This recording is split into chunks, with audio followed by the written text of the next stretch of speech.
a bunch of videos and keep going about the Miami Dolphins, but I also said, unless news came out. And oh boy, was today a news day. I mean, a whole lot, both from the team, both from the media, what they thought of the Dolphins' appearance in the wild card game against Kansas City, so much. Right now, there's 6:27 left in the fourth quarter.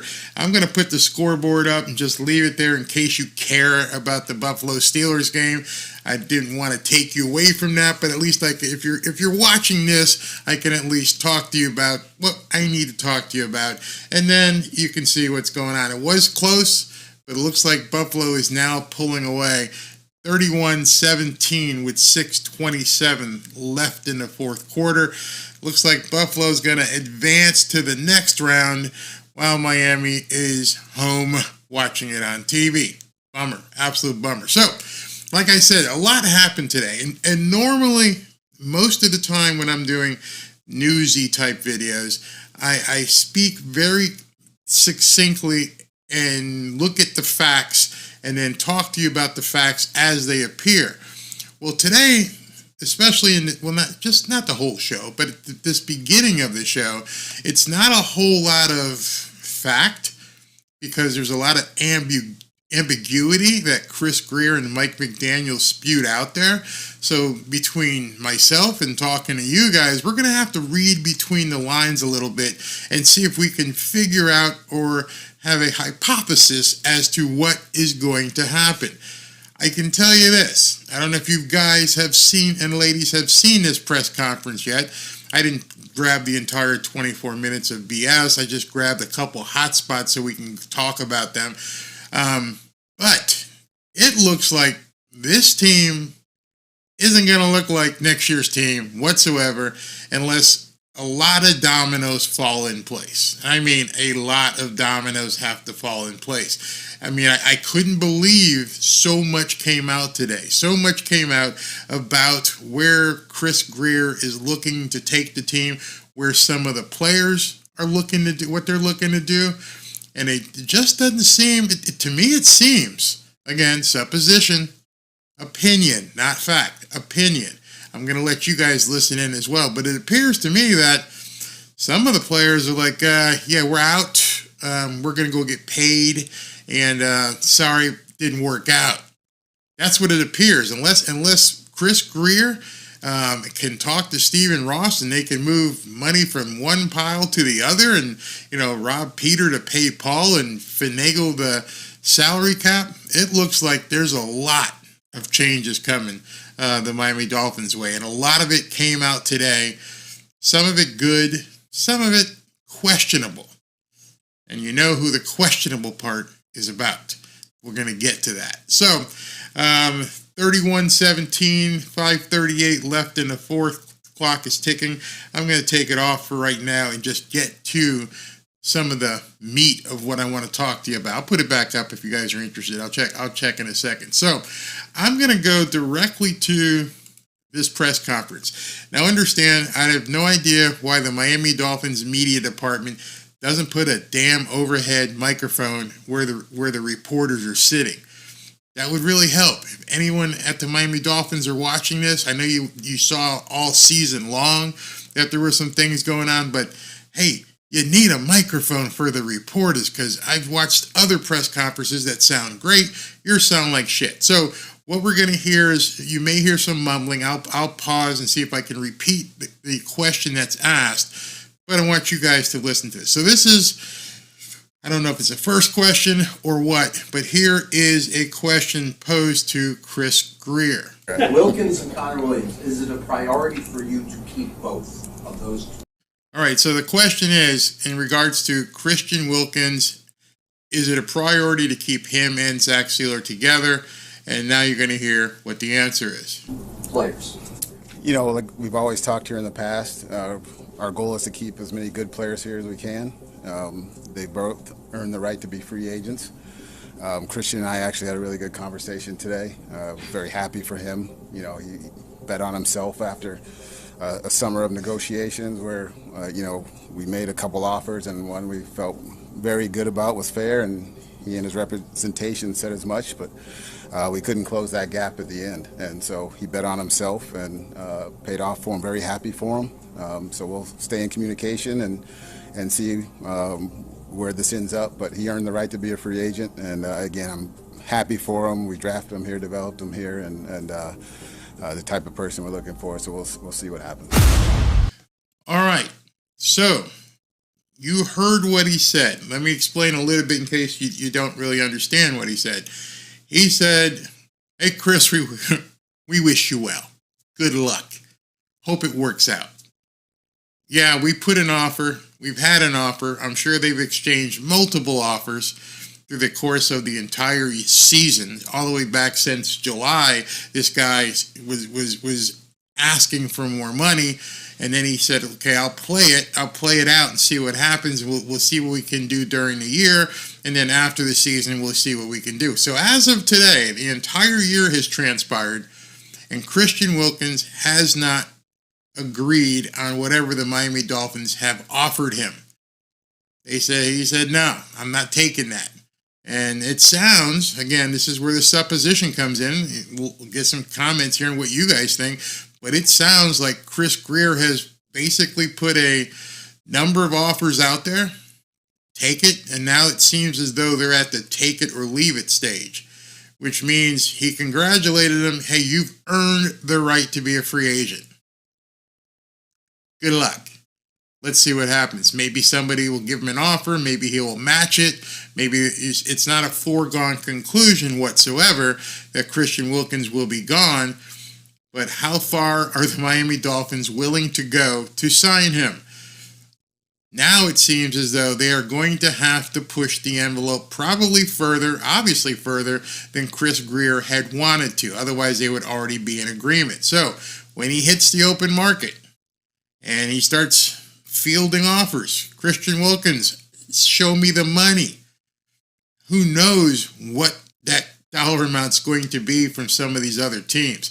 Guy played fantastic, awesome motor, kept going, a big part, a cog of the Miami Dolphins defense. Yes, he kind of disappeared in certain games here or there, but the defensive tackles of that quality just don't grow on trees. So it's something we have to look at and say maybe Christian Wilkins won't be with the Miami Dolphins. I'm not saying that.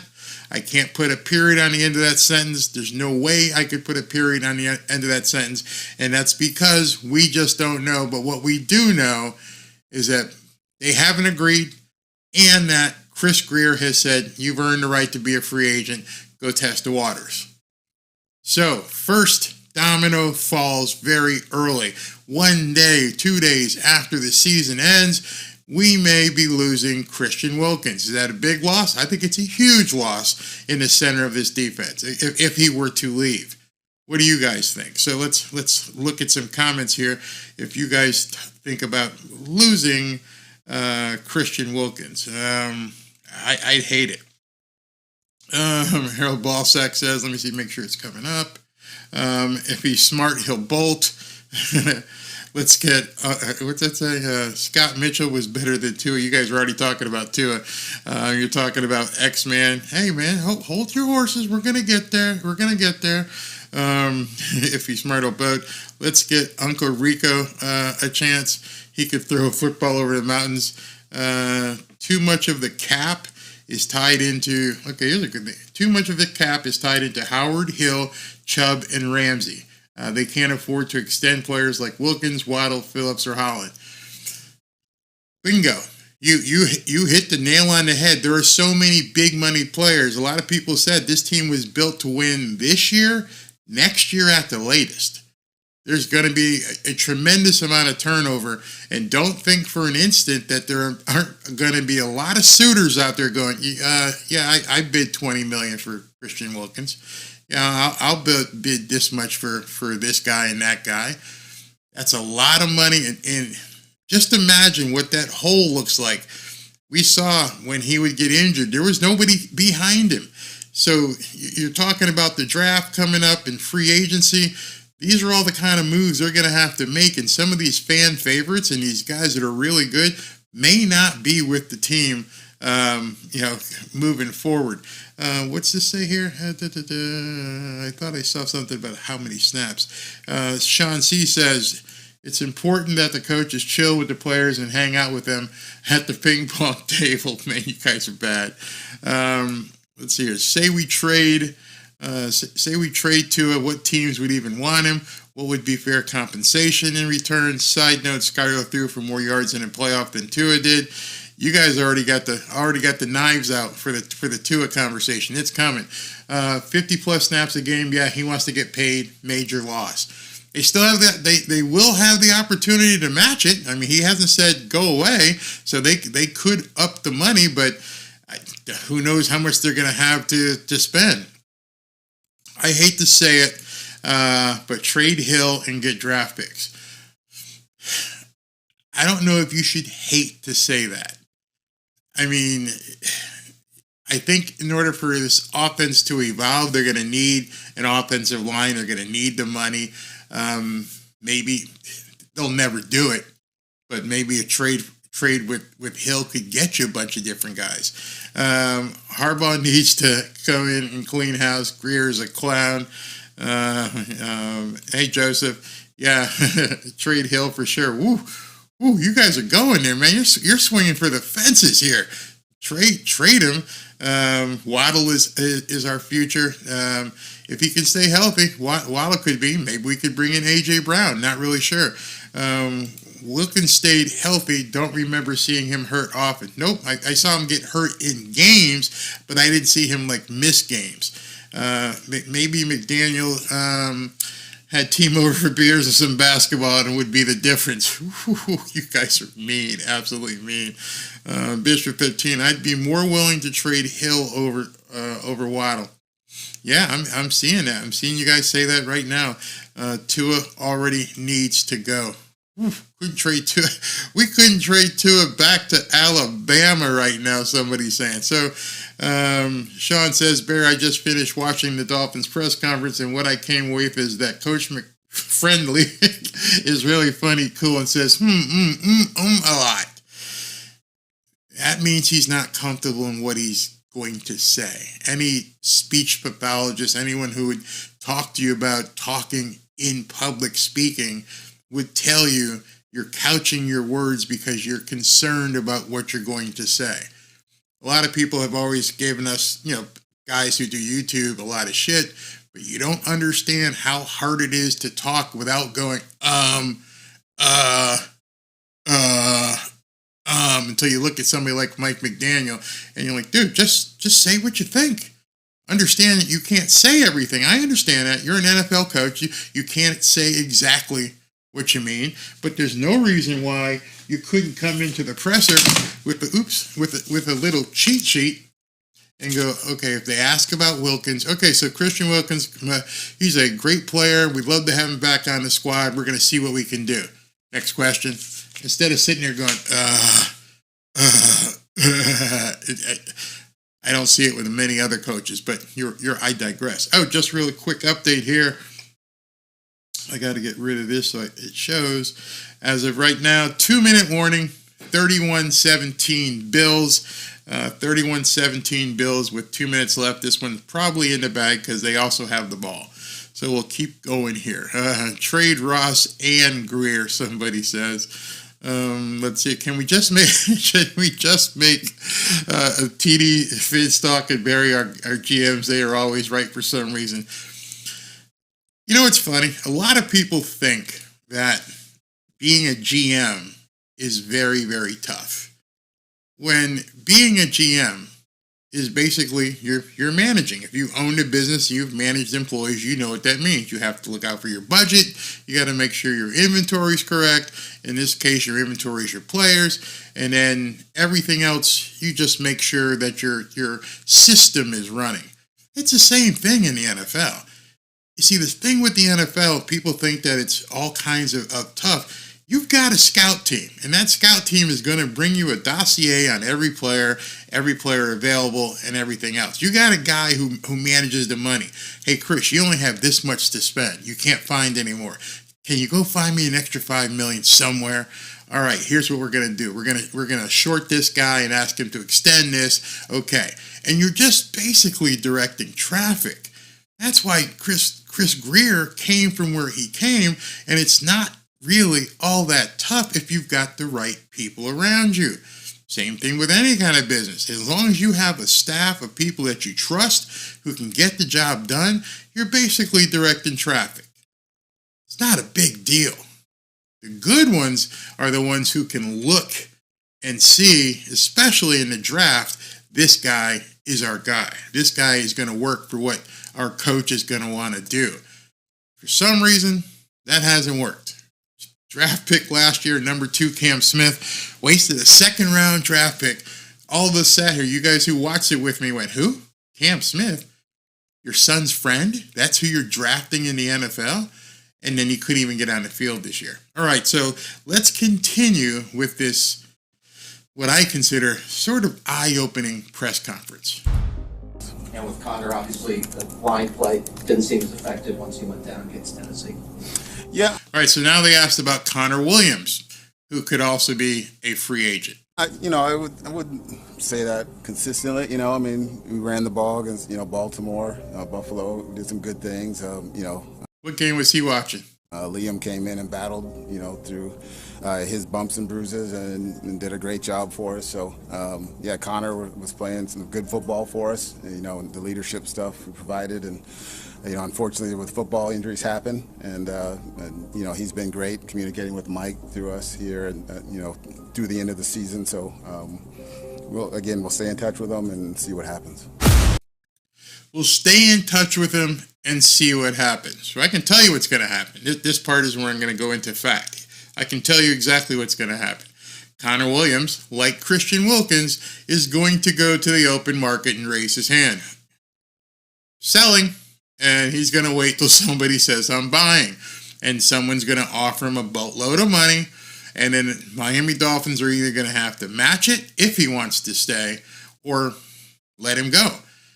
So if those two things happen and you lose Christian Wilkins and Connor Williams, and then one thing I don't have on tape here was today they did an interview with my buddy, my buddy, Teron Armstead. And Teron Armstead, who is under contract, not a free agent, wouldn't commit to coming back. He said, I love it. It's fun. It's great to be here. I'll keep playing until I don't feel like it's fun anymore. You coming back? I can't answer that question right now. So there's so many. I mean, here we are 2 days away from the playoff game, and we're starting to see these players basically hedge their bets. They're wondering, maybe this isn't the place for me. Oh, I love these guys. Oh, they're fun. Well, if they're fun and you're already making a bunch of money, why is there a decision that you're looking at to go someplace else? Of course you're going to be cordial and say all the right things because you might come back. But now we know Teron Armstead, I'm not sure. Teron Armstead can't go anywhere, so the only thing Teron Armstead could do would be to retire. So we wouldn't lose him to another team, but it's possible that he can just say, ain't working, dude. I'm out.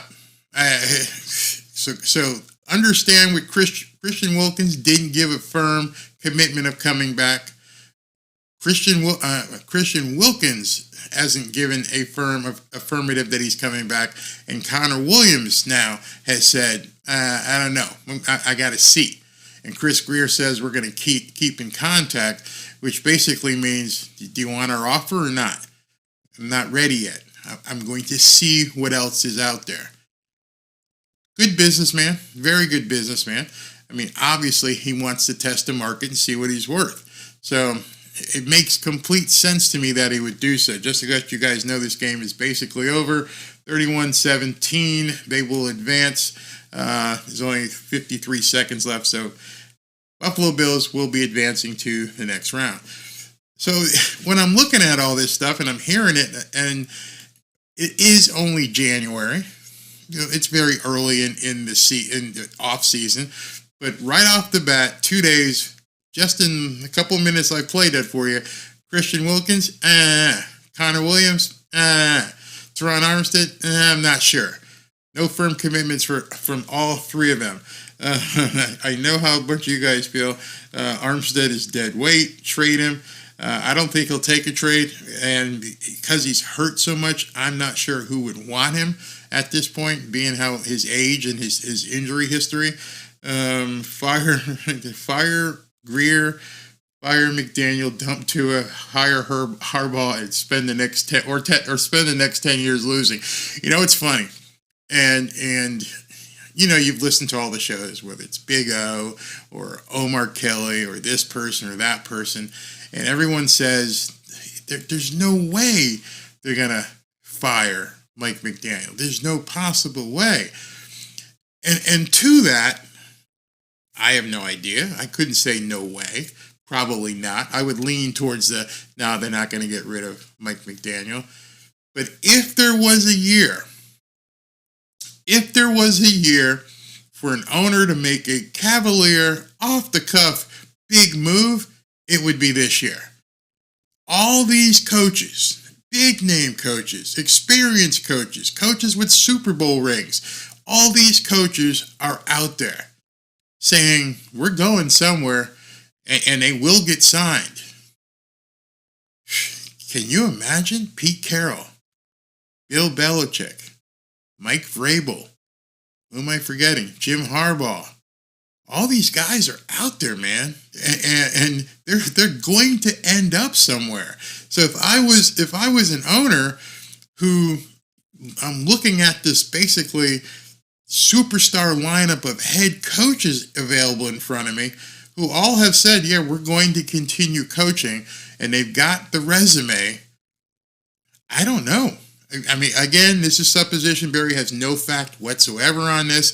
I'm just looking at the available players, the available coaches out there that could make an owner go, when's the next time you're going to see a Bill Belichick, a Pete Carroll, a Jim Harbaugh, all on the market at the same time, looking for a job? Mike Vrabel didn't get a Super Bowl ring with the Tennessee Titans, but he's got a Super Bowl ring with, obviously, the New England Patriots. There's all these coaches out there, pedigreed coaches, coaches who have long history and resumes of building big teams that can win. And we've got Mike McDaniel, who hasn't really built anything. But the problem with that, and here's a huge negative, none of those coaches, well, maybe Vrabel, Pete Carroll and Bill Belichick ain't going anywhere unless they own the whole operation. You can bet your butt that Bill Belichick and Pete Carroll would say, we'll come, but I am also going to run the GM. I'm going to be the director of football operations. We're running the whole caboose. I do not want a Chris Grier. I don't want to have to go to him. I'll let you know who we're going to go after. And that would be the only reason why.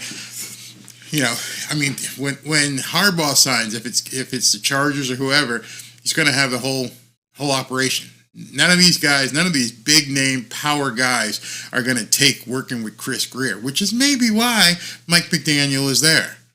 Who knows in the offseason how many 2 years ago, in that offseason, how many coaches they interviewed and like, well, I'm not coming with this guy.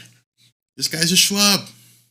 And Mike McDaniel being the only guy who said, yeah, I'll take the job. Well, part of that job is, Mike, just so you know, you're here to fix Tua. How many coaches wanted to do that? How many coaches wanted to step in on that reclamation project and say, hey, listen, this guy's a little fragile. He's got some issues. He thinks he sucks. And we spent a shitload of money in a draft pick. We need you to fix him. All right, Mike, so do whatever you need to do. Play psychologist, best friend, best buddy. Get involved with his parents. Do whatever you need to do, but fix him. And could you imagine them saying that to other coaches? Sean Payton, when that whole Tom Brady thing happened. Hey, Sean, we need you to fix Tua.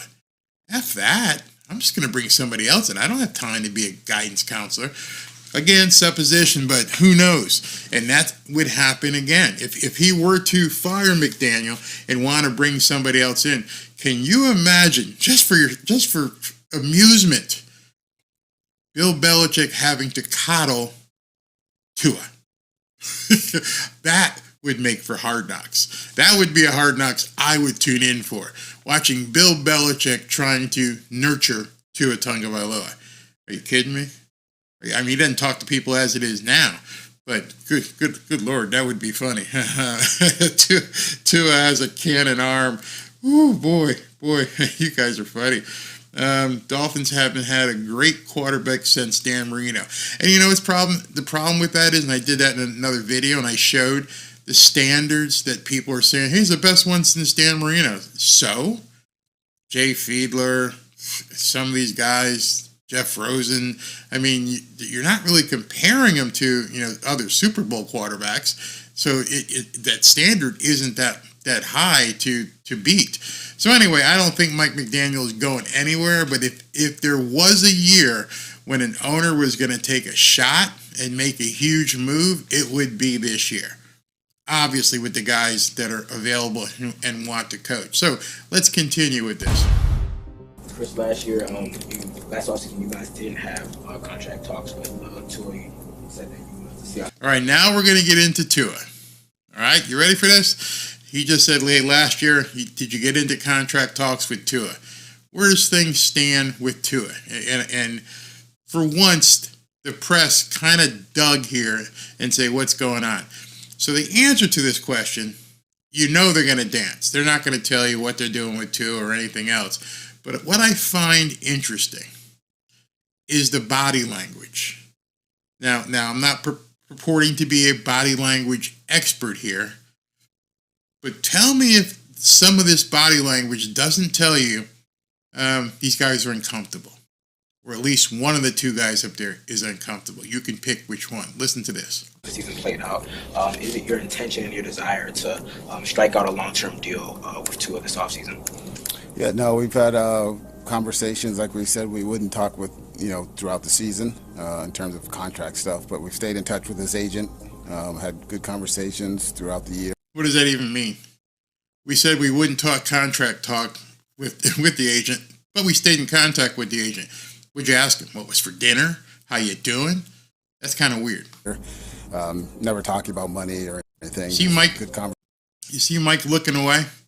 He's not looking at the reporter. He's looking down and away. Those of you guys who understand body language, that's not a position of I'm confirming what Chris is saying. He's looking down and away. Barry, are you being subjective here? It could be, but it doesn't look like. I mean, he's slouching and he's looking away as Chris is talking about Tua. Conversations about where he is and the relationship with Mike and the team here and everything he's done, and so the goal is to have him here long term, playing at a high level. So that's always the goal, and we'll continue and we'll communicate with him through the off season here, and like we've always said in the past, you guys know me, we don't really talk in the media through all that stuff, so we'll keep all those talks internal and with his reps. Now I understand that. It is a very private conversation. You're talking money. You're going to figure out what you're going to do with Tua. But he didn't answer the question. He said the goal is to do this and do that. The goal. He didn't say, that's our franchise quarterback and we're going to get it done. You would think if you had a franchise quarterback that you definitely had to have next year. Okay, Barry, you're making stuff up. No, I know when I want something, I would tell people I'm gonna go buy that. I'm gonna go do that.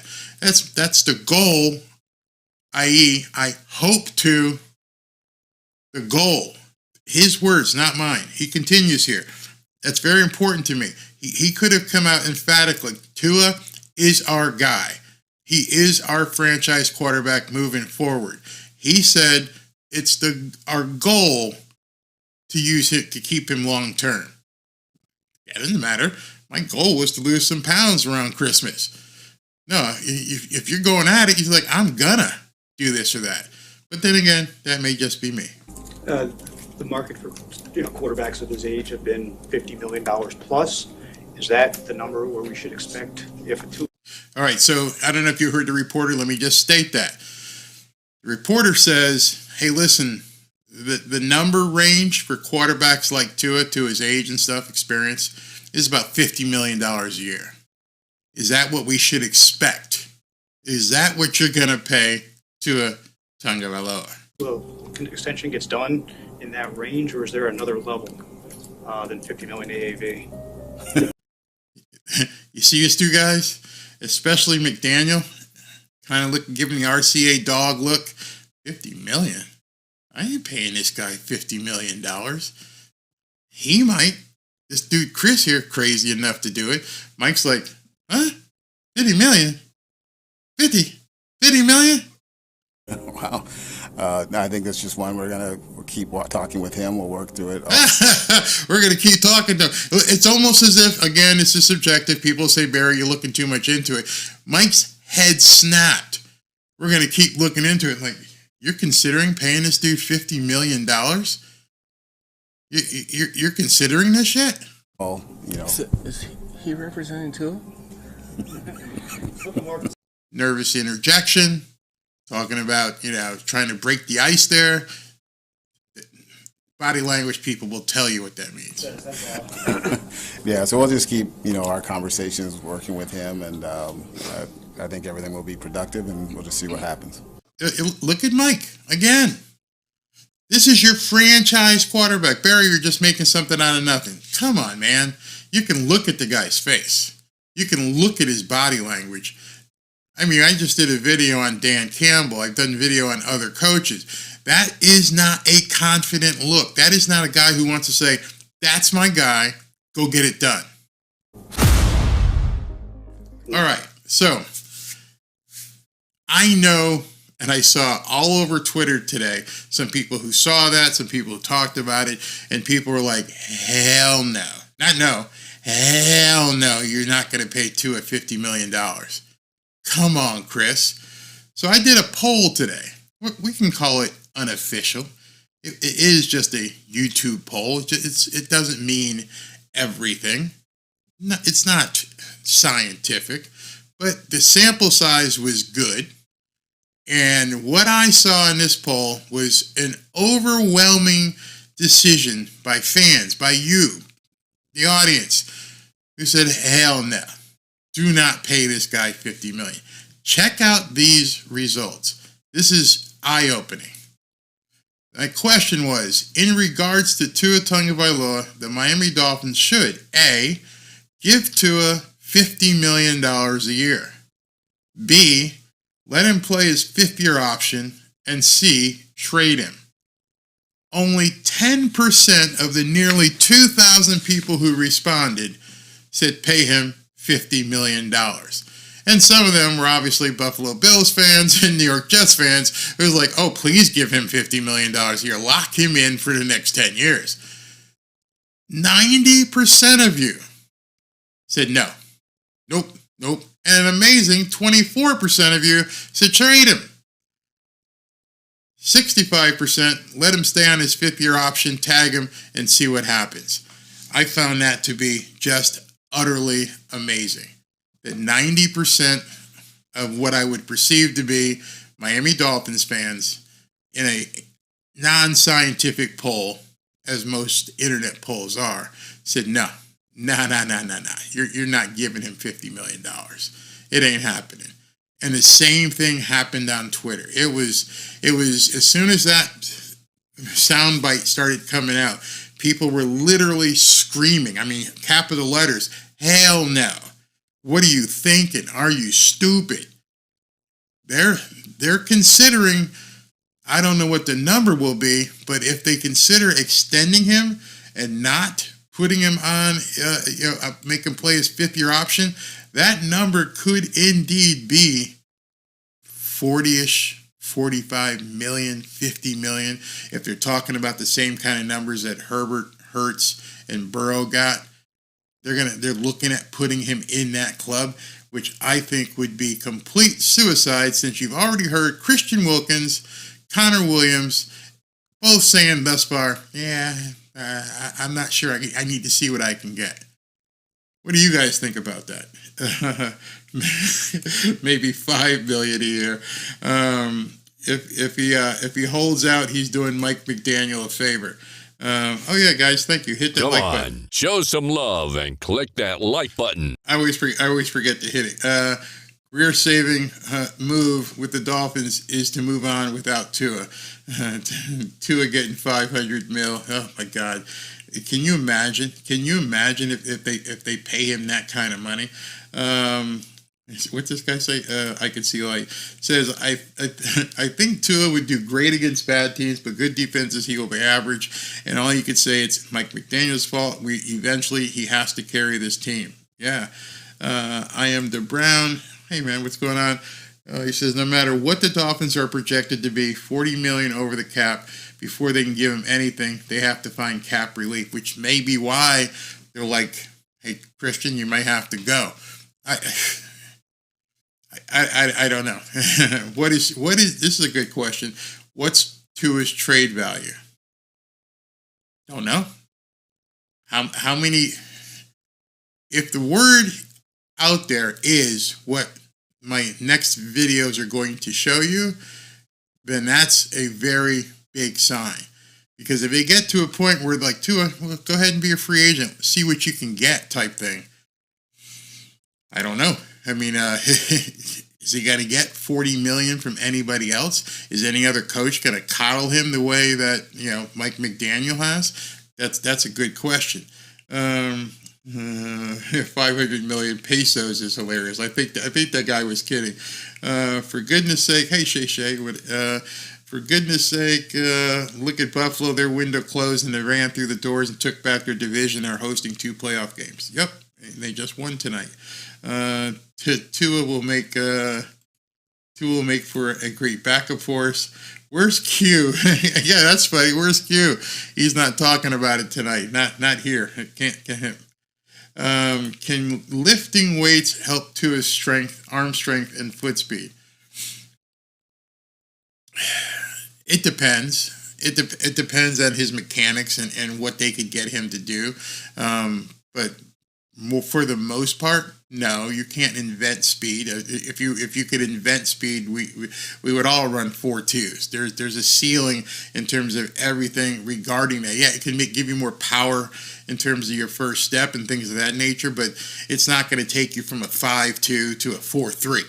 It's just not going to happen. So he could get quicker, but then, like I said yesterday, the other problem, and I think other coaches would have to ask, and I would ask Mike McDaniel, hey, listen, we're thinking about giving Tua an offer. He's a free agent, okay, whatever. Why did you not run a single quarterback sneak in 2 friggin' years? And how would Mike McDaniel answer that question? You didn't run a single quarterback sneak. You had 3rd and 1s, 3rd and inches, 4th and 1s, 4th and inches. Not one time in 2 years did you take this kid and run a quarterback sneak. Go back and watch the films. Didn't happen. Are you afraid of him sticking his head out there? Are you afraid of him getting a hit the same way that Patrick Mahomes got and when they broke his helmet? Can Tua withstand that? Are you protecting him by throwing the ball in 2.5 seconds? Not because of the offensive line, because he can't process. All these questions people have. They've basically created their own answer at this point. But those are all the reasons why I don't know what his trade value it would be with another team because of what Mike McDaniel has built around him. So let's continue because there's some more interesting stuff here.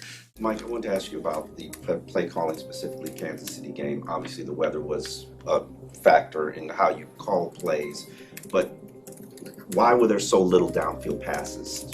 Is there a concern whether Tua can play in those conditions? All right, so I recognize that voice. That's Omar Kelly. You can see it kind of cracked in his voice. He's not really comfortable being direct with Mike McDaniel. But he did get that question out. And the question was, hey, man, why did you completely avert and stop throwing the ball downfield? And what you normally do in every other game, was there a question about Tua and his arm strength and his ability to deliver the ball? Mike McDaniel, too polished, is not going to touch that. So Barry, why would you be showing this? So you can hear the friggin' word salad that he comes out of his mouth when he's asked a question, why didn't you do this? This is just some classic Mike McDaniel. No, I think the type of defense that they were playing with aggressive reroutes, and it was a quarters man predominantly. That's kind of what it's orchestrated to take away. God, it hurts listening to him. Did you not know they were going to run that? I mean, think about what he just said. They ran a defense with quarters and basically rerouted our receiver. They didn't reroute your receivers. No, I mean, you want to call it rerouting your receivers? Let me show you what they actually did to your receivers. Okay, so let me show if this shows up. I'll come back to that. All right, so I showed you guys some of this yesterday, and the Kansas City Chiefs put this out in their social media team today, and they just laughing at Tyreek, and it says, stop playing with him. So again, here's their defensive back. I just want you guys to see it, and this is what Mike McDaniel saw early. Let's roll this. Damn.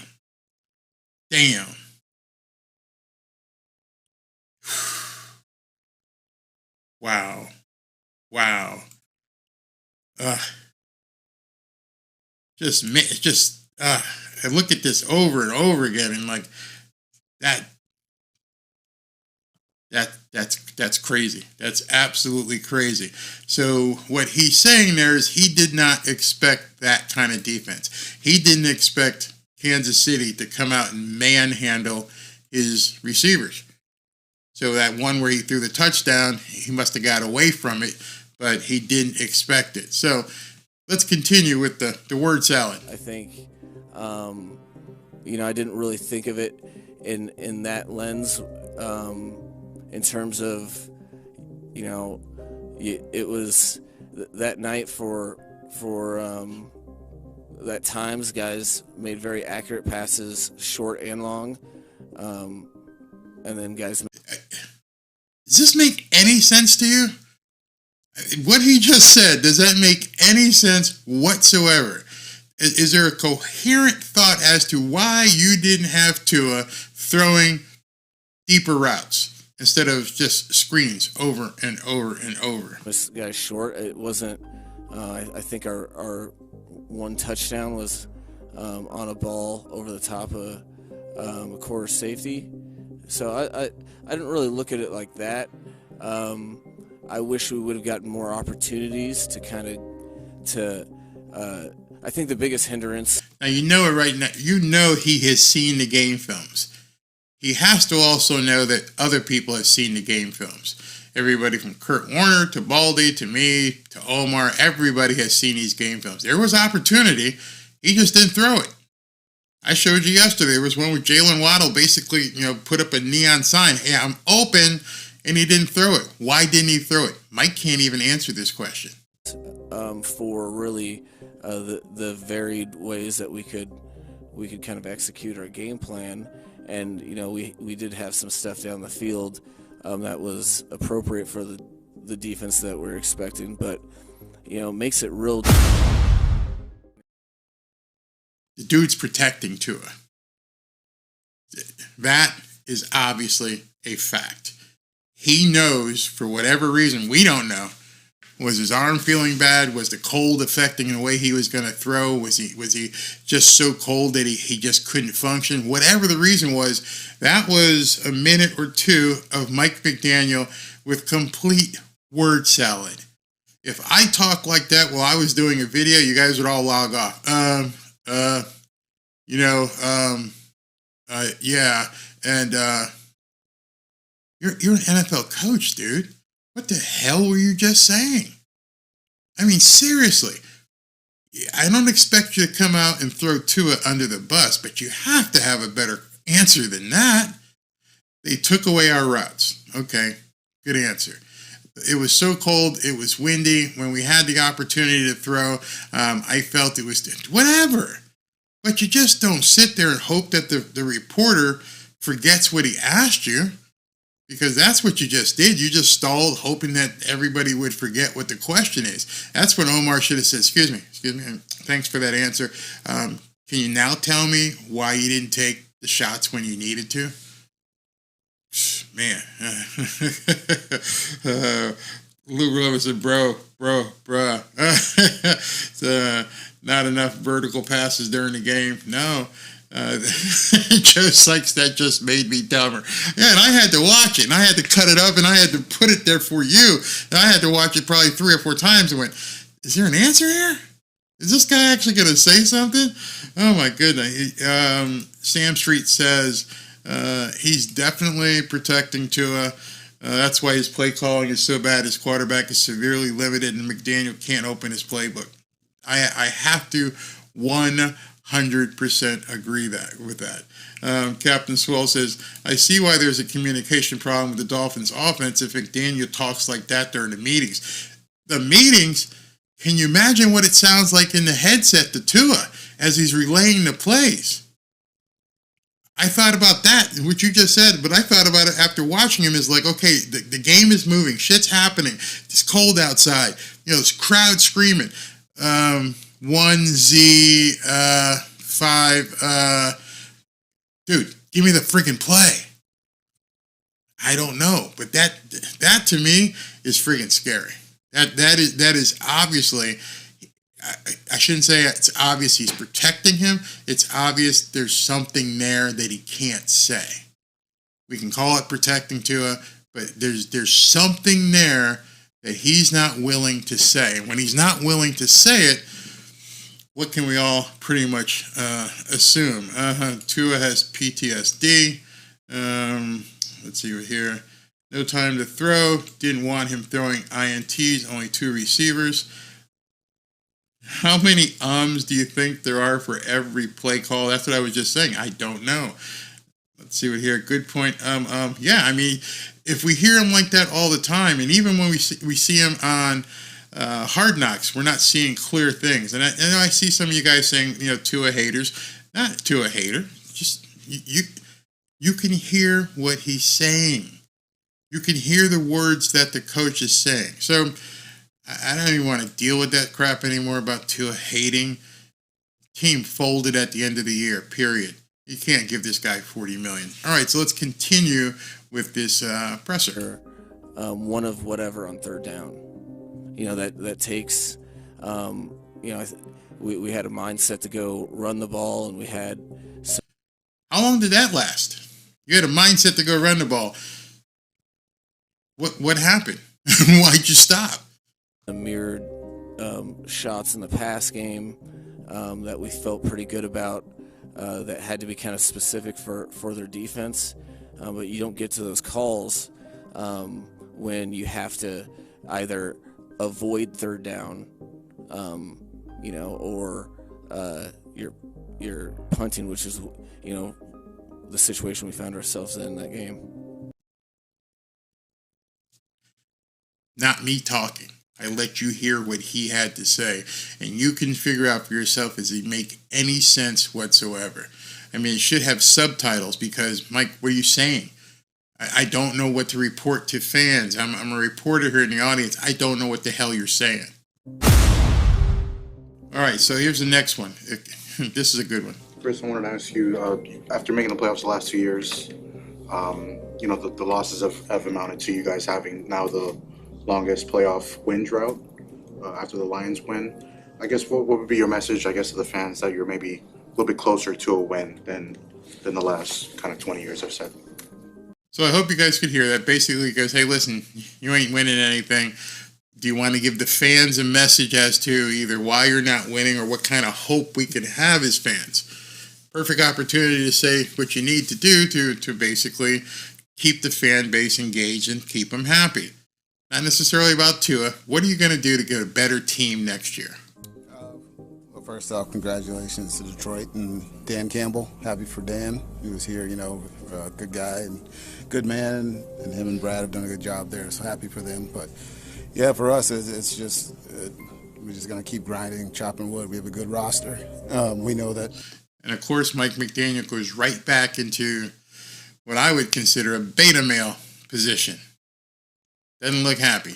We'll keep adding. The team will look different. I mean, as we all know, every year it's 30 to 40% or more of the roster's changed. Did you know that? Did you know that 30 to 40% of the roster normally changes year per year? So you're saying that basically on a 53-man roster at 40% of 50, my math is 20 people. So 20 people won't be here next year. 53 times 40% is 20 people. What 20 aren't going to be here, Chris? And how are you going to replace them? But we'll find ways to have good players here and be competitive. We're very excited about our core nucleus of players here that will be competitive, and the goal is, to win the AFC East and win. The goal is to win the AFC East, a playoff game, and ultimately a Super Bowl, and that's the goal of all 32 teams, and it's no different for us. At which point I would have raised my hand and said, hey, Chris, is it normal for teams to have a 30 to 40% turnover every single year? Are you just revolving door, 22 guys in and out all year long? Is that normal? If you guys know it's normal, let me know. I didn't know that the Miami Dolphins experience a 40% turnover and it's considered normal. That was very concerning for me. So I was going to pull up the two rosters from last year and then look at this year. I know we lost Gesicki, Moorhead, a bunch of Morstead, and a couple of people, but 40% seems a lot excessive to me. Rob Hunt has here just for you to see his importance to this. All right. So we know about Christian Wilkins, and you heard about Connor Williams, and now they're asking about Robert Hunt. And is Robert Hunt going to be coming back? Another guy on the offensive line, another starter. Yeah, no, I'm happy for Rob that he got to get back at the end of the year for us. We drafted him here. He's gone through a bunch of different coaching philosophies and styles in the offensive line, and I think Mike and then Butch this year, Barry coming in, did a fantastic job. Rob and all those offensive linemen all worked tirelessly to improve and get better and buy into the scheme. And so, for us, again, like all of them, he's earned the right to be a free agent. Did you hear that? Another guy going to go out there and test the water someplace else. How much can I get someplace else? He's earned the right to be a free agent. We did have a conversation with him during the season. So we'll see what happens here, as we go through it. But again, these guys have earned the right to be free agents. We would like them to be here. They want to be here. So we'll have to see what happens. All right, so now Robert Hunt joins that list. Robert Hunt says, hey, I got to test the market, see who wants to pay me. It's been good. And Chris Grier says, yeah, you earned that right, and we'll see what happens. So you had all season, all year, to make Robert Hunt an offer. You chose not to. Or you couldn't get the number to where you needed to get it to the point now where Robert Hunt, who's been injured, has turned his game around, and now he's going to go out and test the market. So all three of these guys could essentially come right back. Nobody's saying it's a lost cause, but you had a year to work on all these contracts, and none of those three have said, yeah, I'll take the offer and stay with Mike McDaniel and his team. The other day, I think it was today, Tyreek Hill said we're going to run it back. Doesn't sound like it, bro. Doesn't sound like you're running back shit. Sounds like these guys are going to go test the waters and see what they can get and get the hell out of Miami. Of course, they could stay if, Chris Grier ups the money, but I don't know what he has to work with. So you just heard again, hey, Robert Hunt has earned the right to be a free agent. You got to go, you got to go. That's just what happens. We'll figure it out. It's part of the 40% that we turn over. Part of the changes that we have here as the Miami Dolphins. But Tyreek said they're going to run it back. With who? So just in the short time we've been here tonight, Teron Armstead said, yeah, I'm not sure, I might retire. I'm not positive about coming back. Christian Wilkins says, yeah, I'm going to go test the waters. Connor Williams, yeah, I'm going to go test the waters. Robert Hunt, yeah, I'm going to go test the waters. That's a lot of guys in 2 days. That's just 2 days. I mean, what do you guys think about that? I mean, it's just crazy. You're absolutely right. Where was that? Chris Grier does not care about the offensive line. I think he may feel like they're interchangeable, that there's going to be a bunch of guys available, and you can just keep shuffling guys in and out. The problem with that, and every single one of you know this, is without that continuity of having the offensive line in place, you're not able to build the depth that you want to build. And then how do you think that affects your $50 million quarterback when everything that he is trying to put together and Mike McDaniel is trying to put together is based upon continuity, familiarity? I know what this guy does. I know how he blocks. I know what his problems are. I know when he's able to make a block. And so far, out of the 5 starters, 2 of them, basically, actually, 3 of them have said, I don't know. Can you imagine this team going into minicamp next year with 3 of the 5 starters on a depleted and decimated offensive line already being gone? If Teron says, I'm out, if Robert Hunt says, I'm out, and Connor Williams says, I'm out, that's 3 of your 5 starters right off the bat. They extended Austin Jackson, so we know he'll be back. Leon Eichenberg, not sure what his contract is like, but that's not good. It was bad enough trying to replace 1 or 2 guys this year, and if you're going to pull 3 guys off that starting offensive line, oh shit, crazy. Hey, Mountain Man, where was Wilkins in the Buffalo game and KC game? Oh, that's right. He got flagged in the KC game for, the roughing the passer. Absolutely. Oh, Wynn is gone too? I didn't know that. I didn't know Wynn was a free agent as well. Robert Hunt leaving is a heartbreaker. Doesn't necessarily mean he's gone, but you can hear that they're looking at doing different things. They'll have to bring Kendall Lamb back. Yep, absolutely. What do you guys say? Again, Chris Grier doesn't know jack poop about what he's talking about, and Stephen Ross is a joke. The players do not trust Chris Grier. Is as stupid as they come. He's not a GM. Interesting. Miami Dolphins dude says, doesn't matter, Barry, about the offensive line.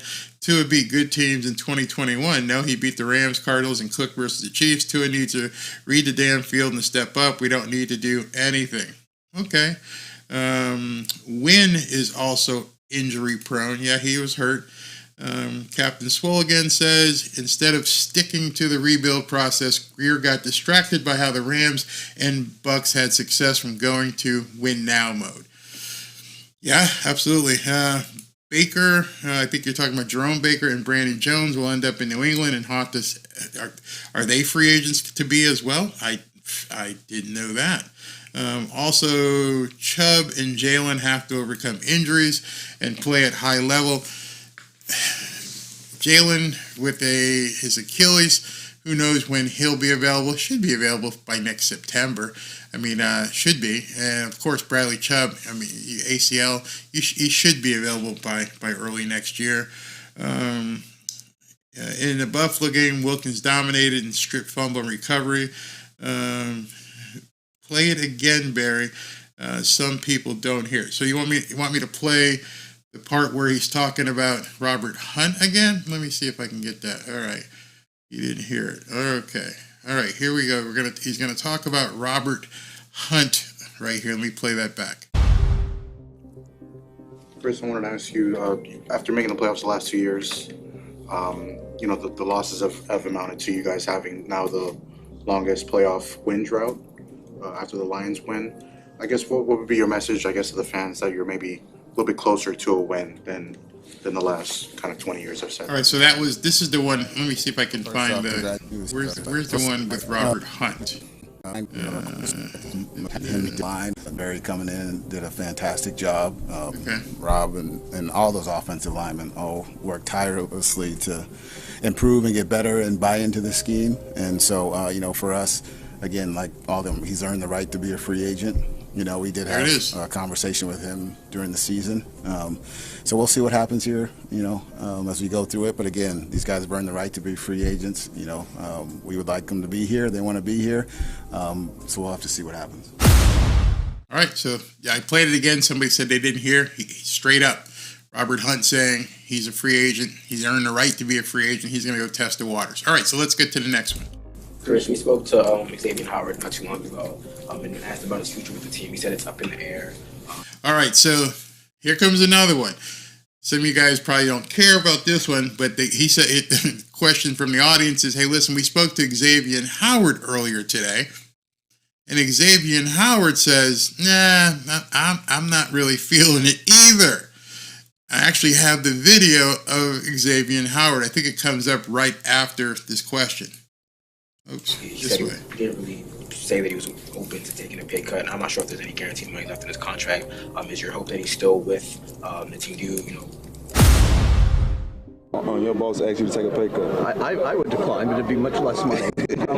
So I gather there's been some conversation where they've asked Xavier Howard, hey, listen, you can stay, but you're going to have to take a pay cut. And so Xavier Howard tells the reporter, what would you do if your boss told you to take a pay cut? I ain't going for that, man. Ain't happening. It's still money, though, at the end of the day, man. And, like I said, man, my 8 years here, man, I loved it, man. And whatever happened, I'm with it. Whatever happens, I'm with it. So let me do a subtitle for you, for the white people out there. What he's saying is, it is what it is. And I'm not taking a pay cut. If you don't pay me, I'm gone.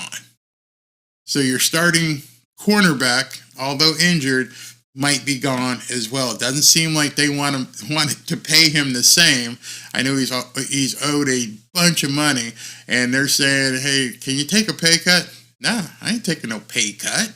Why would I take a pay cut? Well, because you want to stay with the team. You want to help us out, right, Xavier? You're a team. We're all in it together. No, man, I'm with it, whatever way it goes. You either pay me or I'm out. So now there's another player who's like, I don't know if I can stay. Still being with the team in 2024.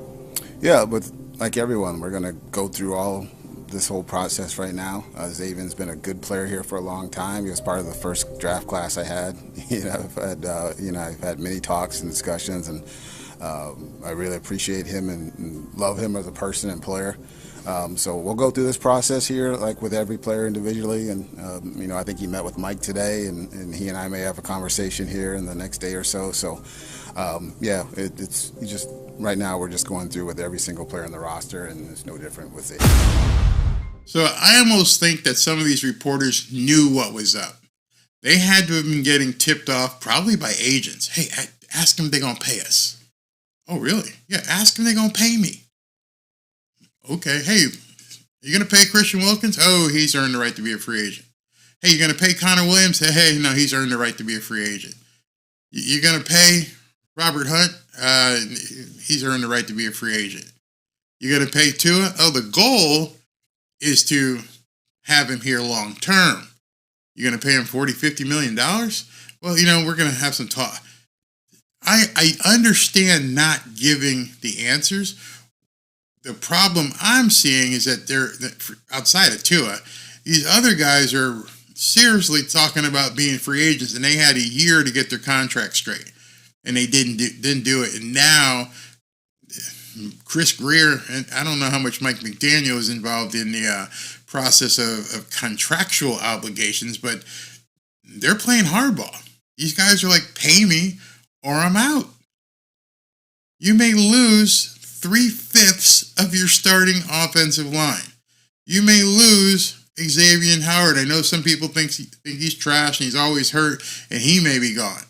But at the same token, if he's gone, who's coming in? Who you got behind him? As of right now, don't know. It ain't going to be Cam Smith, that's for sure. Cam Smith can't even get on the field. I mean, so let's see here. Mountain Man Fishing said X had 10 interceptions in 1 year and hasn't done shit since. This is beginning of the suffering we are all about to endure because of Chris Grier in the front office, bunch of clowns running a circus. The other guys are a lot better players than Tua as well. I think you're referring to Connor Williams, Christian Wilkins, and Robert Hunt. Cater was roasted all year. He doesn't fit Vic Fangio's system. Captain Swole said this team will be full of practice squad players next year. Unless they find the money and do something and do some trades or something, this is scary to me. Oh, Barry, you're being Chicken Little. The sky's falling. I just know that losing 3/5 of your starting offensive line, we saw what happened when they lost them to injury. Never mind if they're just gone. And then you got to replace them. It isn't like, there's a lot of offensive line out there, and we've seen your propensity for not wanting to pay the big money. If you don't want to pay Connor Williams, you think you're going to pay a top flight left guard or center? If you didn't want to pay the guy you already have, how are you going to go shopping? You ain't got no money on the credit card. You're going to have to, like Captain Swole said, you're going to get a bunch of low-end guys. I mean, it's crazy.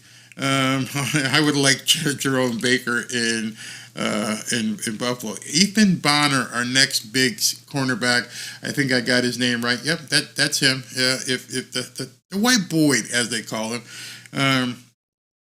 Let's see. It came in like a wrecking ball. Yeah, and that's pretty much what I wanted to show you guys tonight, because I'm like, hey man, this isn't what I thought.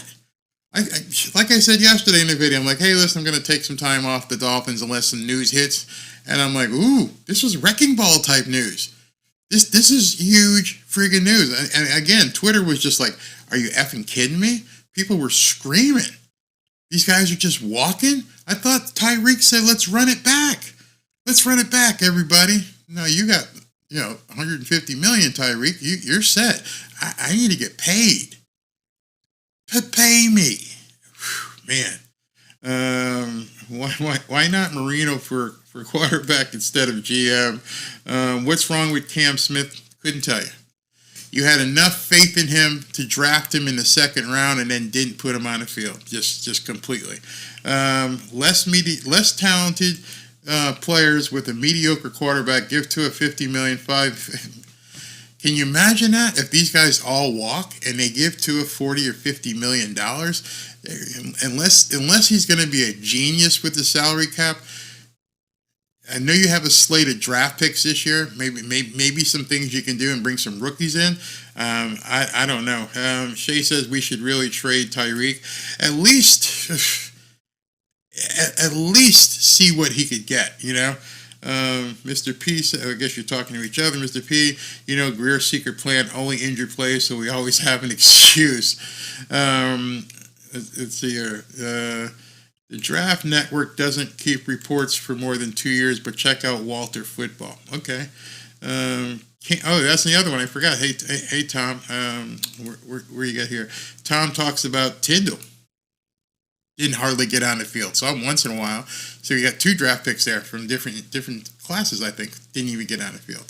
So let me get going on this video. So, because there's one, man, I have 4 videos lined up. There ain't even no way I'm going to get to them. So I'm pretty much going to have to talk my way through another video tomorrow night. Yep, I'm going to have to do it. All right, so let's continue with this press conference. Talked to you guys at the draft, and Mike joked, can't wait to have a first-round pick next year for the first time.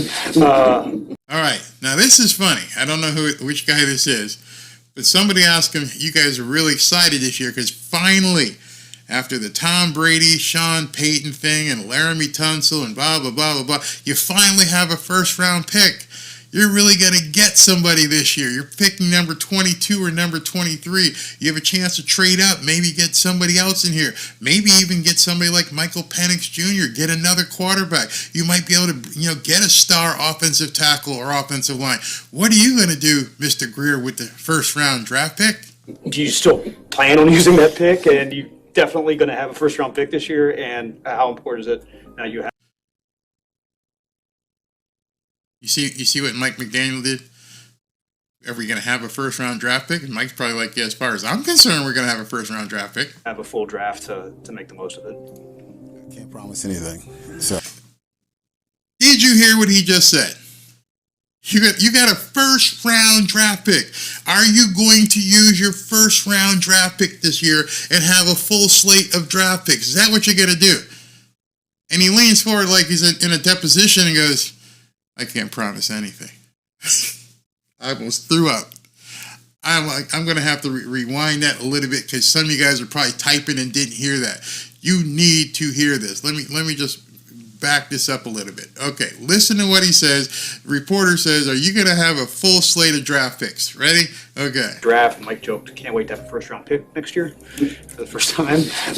He laughs. Do you still plan on using that pick? And you definitely going to have a first-round pick this year? And how important is it now you have a full draft to make the most of it? Can't promise anything. So, you heard it. I can't promise anything. Dude's getting ready to deal the first round draft pick away again. That is such a no-brainer. And Chris Grier just said, I can't promise anything. What? You're picking number 22 in the draft, and you're looking at dealing it away? Hopefully it's to move up. Maybe your deal is to move up and tie a player to it and trade up higher to get a quarterback or an offensive guard or offensive tackle or something. But he pretty much laughed and said, I can't promise you anything. But yeah, I mean, we'll see. I mean, we've had. Look at Mike McDaniel. Look at him going, dude, what the hell are you talking about? You taking away my first round draft pick? Why? And they'll be coming back in February, and we'll hit that hard before we go to Indianapolis. And also if there's an opportunity that we feel can help our roster and it makes sense, and most of the guys we've traded for have been in an age bracket too that makes sense for Mike McDaniel. I don't know if you could hear on the microphone, big deep breath for us to do that if you're gonna move a pick like that. look, he just sunk his shoulders. You really are planning on dealing my first round draft pick. He couldn't even hide it. So we're always open to listening if people want to contact us as well. I know he wants a first round pick bad, but I feel like I was watching Abbott and Costello there. I know he wants a first round pick bad. Yeah, he wants a first round pick bad, but we're open to dealing. Hopefully, not going to convict Chris Grier. Maybe he's talking about moving up. Hey, listen, we're open to some phone calls. Talk to us. All right, so you're the 22nd pick in the draft. There ain't a whole lot of dealing unless you're giving somebody up with that 22nd pick. If you want to move up in the draft, someone's going to say, okay, you want the 9th pick? Okay. If you want the 9th pick, you got to give me your 22nd. You got to give me your second rounder. You're going to give me XYZ player. We're going to put all that together, and then I'll let you move up. Who is he going to bundle and trade away? Please don't tell him you're going to trade away a bunch of draft picks again. I mean, you're mortgaging the future every time you do that. Unless, of course, you move up and you know they're not going to take a quarterback. You know they're not going to do that to Tua. So maybe he's talking about moving up and taking, John Alt from Notre Dame, the big left tackle, somebody like that. But you're going to have to package that. And you're going to give up that first pick in the NFL draft. At least right now, he's in play. He's on the market. He wants to talk. You guys have an idea? Give me a call. We'll see if we can't put a deal together. Did you know that? Did you know that you're going to lose 30 to 40% of the roster and a couple guys are still looking to move on and that he may look to move the draft pick? I told you there was some bombshells today. I don't know if you guys had a chance to watch all that. So I felt I had to basically take some time and let you see what I heard because I saw the eruption on Twitter and I'm like, what was the big deal? Let me hear what he had to say. And as I was watching it, I'm like, you got to be kidding me. the entire press conference was like 25 minutes, a lot of fluff I didn't care for. But when they talked about players and moving players, and Xavier Howard said, "I'm not taking a pay cut," this team has more problems than I thought 2 days ago. This team has more problems than you thought 2 days ago. It's not a stable situation. It's not something where the continuity is such where, okay, as Tyreek said, let's run it back. You can't run it back. You don't know who you're going to be running it back with. You're going to lose 30 to 40% of your teammates. They're gone. Chris Grier just said that. 30 to 40% of the guys you see walking around in the locker room ain't going to be here. So whatever you thought, whatever camaraderie you thought you had, whatever fellowship you thought you had, it's about to get busted up. And the one reason why you do that, and those of you who have played football or have watched roster management and everything else, is because you're not confident of the team you have in place. You're not confident running it back. To me, this was a bombshell press conference. What do you guys have to say? Bobby Wright says, "What the hell do you mean? Do what to Tua? Tua is a failure. The Dolphins in deep trouble. Do what to Tua?" What you talking about, Willis? Hey, man, there's. It wasn't me talking. Like I said, there was some conjecture in this, but that was him saying it. I don't disagree all the way, but Ross needs to back off. But we need to do a new front office. McDaniel stays, Wilkins stays. That's it. Go get these guys, give them their damn money. 22 for a 21. That was funny. Somebody must have said that. Should have just drafted Herbert and not have to worry about it. Yeah, maybe so.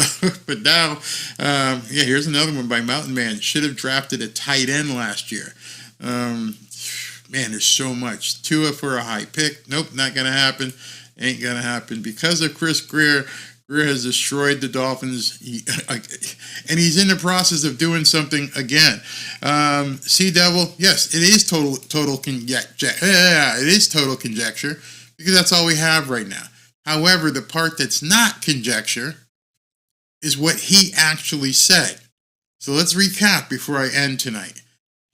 Chris Grier said he expects to turn over 30 to 40% of the roster. Not conjecture, his exact words. Chris Grier said he is willing to shop the first draft pick, number 22, I think it is. Not conjecture, his words. Xavier Howard says, "I'm not taking a pay cut. Pay me or I'm out."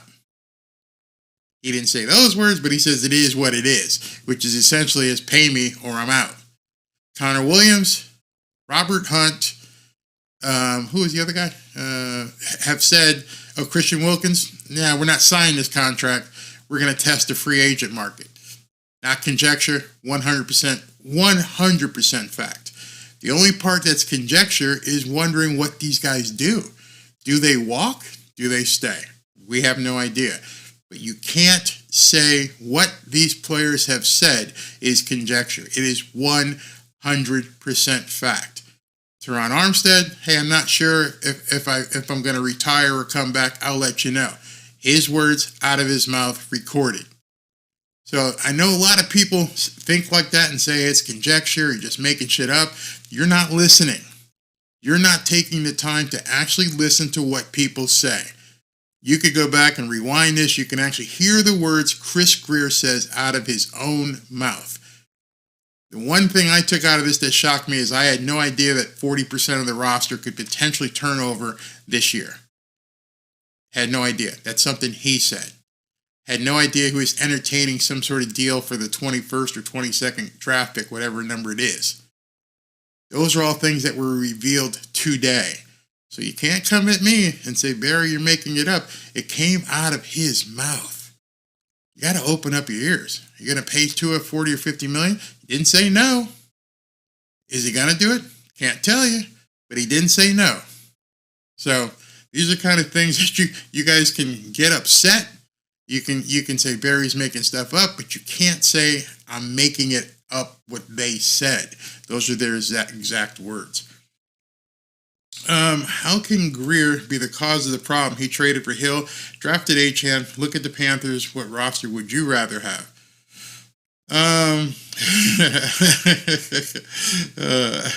Hold on a second. I gotta hold that. What roster would I rather have? I would take the roster that they have this year and actually try to build some continuity on it, get them all healthy, and come right back. If you, like Tyreek said, run it back. Harold Ball said, if we start a GoFundMe, a new hat for you, will you keep up with the Dolphins video drops? I got a different hat. Okay, hold on. Let me change right here. Here's my other hat right here. Okay, you like that one better? There's my black hat. Took off my Nike hat. He's open to trading anyone or anything as he should. Now that's conjecture. You're saying that he should always be open to trading his draft pick. How does that work out? CW, if Tua doesn't like the deal we offer and sits out, should we let him walk? Should we trade Tua? Great comment. There's no defining what this offer is or isn't going to be to Tua. If they say to Tua, hey, listen, we're not going to make you an offer. We want you to play the fifth-year option, and we'll talk to you next year. And Tua's agent says, nah, we ain't going to do that. You're going to hold out. Now you're in an ultimate game of Texas Hold'em. Who's going to flinch? Who's going to flinch at that point and say, no, we need Tua? Or no, we don't want to pay him that. Or, well, he's not going to play if you don't give him this much money. One thing I can tell you, having spoken to a couple of the local reporters down here who the agents are talking, is that Tua is not going to play on the fifth-year option. He is trying to force the hand and make them pay him before minicamp, before March. They know that. They know it's coming. Tua has to make more money than Daniel Jones, right? I don't know. If they're paying Tua, they believe in him. Okay, that's possible. If Tua holds out, that is a quandary. Yes. Yeah. Big quandary. Because at that point, you're pushing Stephen Ross into a corner and saying, pay me or I'll sit out. And part of the problem I have is that you're under contract. And I always thought, people said, Barry, why did you change on Tua? I signed a contract. I'm going to live up to that contract. I sign a deal with you. I'm going to live up to that deal. You get an agent, and same thing with going to the press conference with Florio and Sims, and then backing out. Hey, I agreed to do something. You friggin' do it. I understand you want to get more money, but have you really proven that you deserve that money? I mean, one of the other videos, I'll wait until tomorrow and show you some of the media reports, some of the media reports about Tua and what they would say about Tua getting more money because, you fold in December and January. You're not built for December and January. What do we have to show that next year is going to be different in December and January? We put, one guy said this is really interesting. You play in the AFC East. You play in the AFC East and you know the good teams before the season even starts. You know that you're playing Buffalo. You know that the Jets could end up being good. You know that the Patriots could turn things around. And you know you're going to have to go to these environments. If you get in the playoffs, you got Pittsburgh, you got Kansas City, you got Baltimore. In December and January, you need a quarterback who can perform in inclement weather. I'm negotiating with you, and I'm like, okay, do it. You sucked out the butt when we got to December and January. I can't pay you $40, $50 million. Well, I threw for 4,000 yards, but yeah, that was against crap. What we're seeing here is performance against the teams that we have to beat. We must beat these teams. You haven't beaten these teams. This could turn into a serious cat and mouse game. Tua is probably going to get his bag. I will agree with you there. They're probably going to end up paying him. But if they do end up paying him, understand if that's what you want, if you think that that's best for the team, if you think paying Tua $40 or $50 million is best for the team, then come this time next year, I might have to screenshot it or look you up or something, because what will happen if this result is the same next year? Except for the fact that you've given Tua $40 or $50 million and you guaranteed a good portion of it. That's all I'm going to say. This was a Tua might have to do a Baker Mayfield, go somewhere he's needed more than the Dolphins. Might happen. It may happen if they don't want to pay that much money. I pay you for that money when you don't show up in the big games is the most crucial moments. Yeah, absolutely. Maybe let's see here, incentivized contracts. Yeah, I would do that. Tua, you play 17 games, we give you an extra $5 million. Tua, you beat XYZ teams, we'll give you an extra $1 million each game. Tua, you go at least 3-1 in the last 4 games of the season, you get another $1 million. I would stack that. Perfect. But that's not what his agent's going to want. His agent is going to want a Justin Herbert, Joe Burrow, Jalen Hurts, Deshaun Watson type of deal. He's going to say, I want 250 or 300 million over 5 or 6 years, and I want every friggin' dime guaranteed.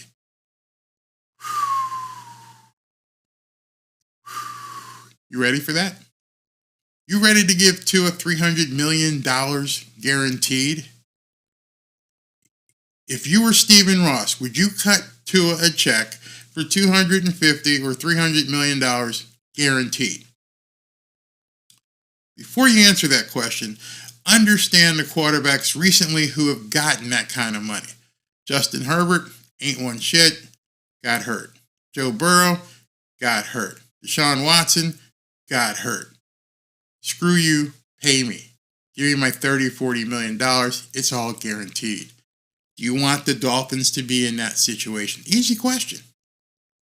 No argument. Just answer, if you were the person making that deal, would you want somebody to have $30 or $40 million guaranteed for the next 5 years, regardless if they get hurt, get in a car accident, fall out of an airplane? Screw you, pay me. Given his history, do you want to do that? Given that he can't run a quarterback sneak, ever. Given that he can't play in cold weather, ever. And you still want to give him $40 million because he threw for 4,000 yards? Love to play poker with you guys. Tua going to another team will be career suicide. He knows himself. McDaniel designed the offense around him. Yep, I believe that as well. Not without an O-line he can trust. This is a results-based business. You're absolutely right. And this is a good comment. I wouldn't give a quarterback that kind of money if he can't even quarterback sneak 6 inches. And I'm not just saying Tua. I just want you guys to know, I'm not hating on Tua. I think we've seen, or should have seen, the last of these stupid guaranteed contracts. I mean, seriously, it was a thing. It became really popular. These guys were getting these huge contracts. And hopefully the owners, when they meet in January, can get together in a room somewhere and go, we still doing this? We still playing this shit? No, man, we're not doing this shit anymore. I know it sounds like collusion, but if they all got together and said, no, we ain't doing this shit no more. That's it. We just saw how much money Deshaun Watson had to eat, and Joe Flacco off the couch came and did almost as well. We saw Joe Burrow's replacement almost get him into the playoffs. We saw all of these things. We see Kenny Pickett, and they're bringing in Mason Rudolph. Trevor Lawrence is going to be looking for some big money. I'm sorry, Trevor. Not really sure we can cut that deal. You ain't won anything yet, man. Justin Herbert. Yeah, you're a nice guy. You got some talent. Your size, you're great. But you haven't won anything yet. I don't care. Pay me my $40, $50 million a year. Doesn't matter. That's the problem. I just think that the era of those contracts is out of vogue, and I wouldn't do it. So That's my news for tonight. I had I literally have 1, 2, 3, 4 more videos to react to with you. We just don't have the time. I thank you guys all for tuning in on an impromptu Monday night. So I'm telling you in advance right now, I am going to go live again tomorrow night because I've got all these other videos stacked and you probably haven't seen them, and we'll discuss those things. And it's basically what the media is saying about the Miami Dolphins. So talk to you tomorrow night at 7:15. I will be back. Thanks for watching. Please continue. Do me a favor and click that like button on your way out. I really appreciate it. Everything you guys are doing. Again,